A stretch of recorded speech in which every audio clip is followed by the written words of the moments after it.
గతంలో తెలుగుదేశం ప్రభుత్వం హయాంలో నిర్మించిన టిట్కో గృహాలను గత వైసీపీ ప్రభుత్వంలో జగన్మోహన్ రెడ్డి లబ్ధిదారులకు ఇవ్వకుండా లబ్ధిదారులను ఇబ్బందుల పాలు చేశారని, ఇప్పుడు కూటమి ప్రభుత్వంలో లబ్ధిదారులకు న్యాయం చేస్తామని టీడీపీ రాష్ట్ర అధికార ప్రతినిధి పిఠాపురం మాజీ ఎమ్మెల్యే వర్మ పేర్కొన్నారు. పిఠాపురం మహారాజకోట ఆవరణలో గల తెలుగుదేశం పార్టీ కార్యాలయంలో మాజీ ఎమ్మెల్యే వర్మ ఆధ్వర్యంలో కార్యకర్త అధినేత కార్యక్రమాన్ని నిర్వహించారు. తెలుగుదేశం పార్టీ కార్యకర్తల నుండి మాజీ ఎమ్మెల్యే వర్మ సమస్యలను అర్జీల రూపంలో తీసుకున్నారు.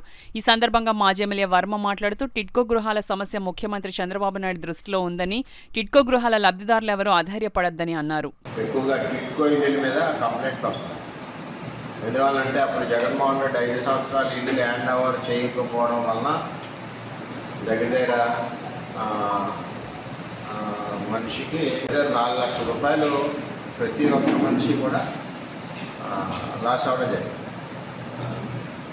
అయితే వాడి వయసు కూడా పెరగడం జరిగింది. ఇప్పుడు వచ్చేసరికి మీకు వయసు క్రాస్ అయిందని ఒకటి, అప్పటి నుంచి ఈఎంఐ కట్టలేదని ఒకటి, ఈ విధంగా ఇబ్బందులు జరుగుతూ ఉన్నాయి. వీటన్నిటిని కూడా మన కలెక్టర్ దృష్టిలో కూడా పెట్టాం. బ్యాంకర్స్ సమావేశంలో వీటిని మాట్లాడుతూ ఉన్నారు.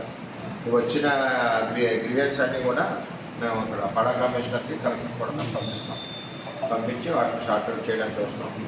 టిట్కో హౌసెస్ అన్నంత త్వరలోనే అన్ని ఫెసిలిటీస్ తోటి చేయాలనే ఒక ప్రయత్నంలో చంద్రబాబు నాయుడు గారు ఉన్నారు, కూటమి ప్రభుత్వం అని చెప్తే